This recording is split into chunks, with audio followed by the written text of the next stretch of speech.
Last video में हमने समझा OLS के बेसिक्स को, लेकिन रिजल्ट्स को इंटरप्रेट कैसे करें, चलिए इस बारे में बात करते हैं। तो मैं आपको 3 पॉइंट्स बताता हूँ। तो जब आप OLS फिट करोगे किसी मॉडल में, यानी ये एक स्टैंडर्ड रिग्रेशन समरी जनरेट करेगा जिसमें सबसे ज़रूरी मैट्रिक्स होते हैं।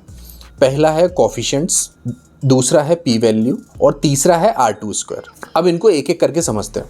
कोफिशिएंट्स, सबसे पहले ये y = mx + c में जो m आता है दैट इज़ योर कोफिशिएंट, जो हमने लास्ट वीडियो में डिस्कस भी किया था।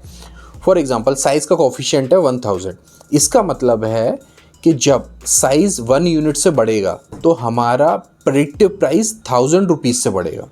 It shows the impact of independent variable on dependent variable. Next आता है आपकी पी वैल्यू। पी वैल्यू ये बताता है कि हमारा कोफिशिएंट स्टैटिस्टिकली सिग्निफिकेंट है या नहीं।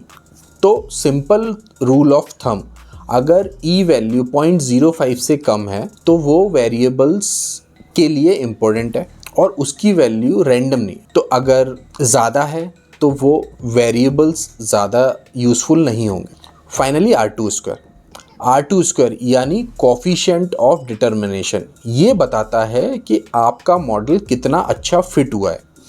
अगर R2² 0.08 या 80% है, इसका मतलब है कि 80% वेरिएशन डिपेंडेंट में इंडिपेंडेंट वेरिएबल से एक्सप्लेन हो रहा है। मतलब जितना R2² ज़्यादा हाई होगा उतना आपका मॉडल बेटर होगा, उतना ही बेटर आपके मॉडल डेटा की वेरिएबिलिटी को एक्सप्लेन कर सकता है। तो कोफिशिएंट से इम्पैक्ट देखो, पी वैल्यू से उसका सिग्निफिकेंस चेक करो और R2² से उस मॉडल का ओवर फिटिंग समझो।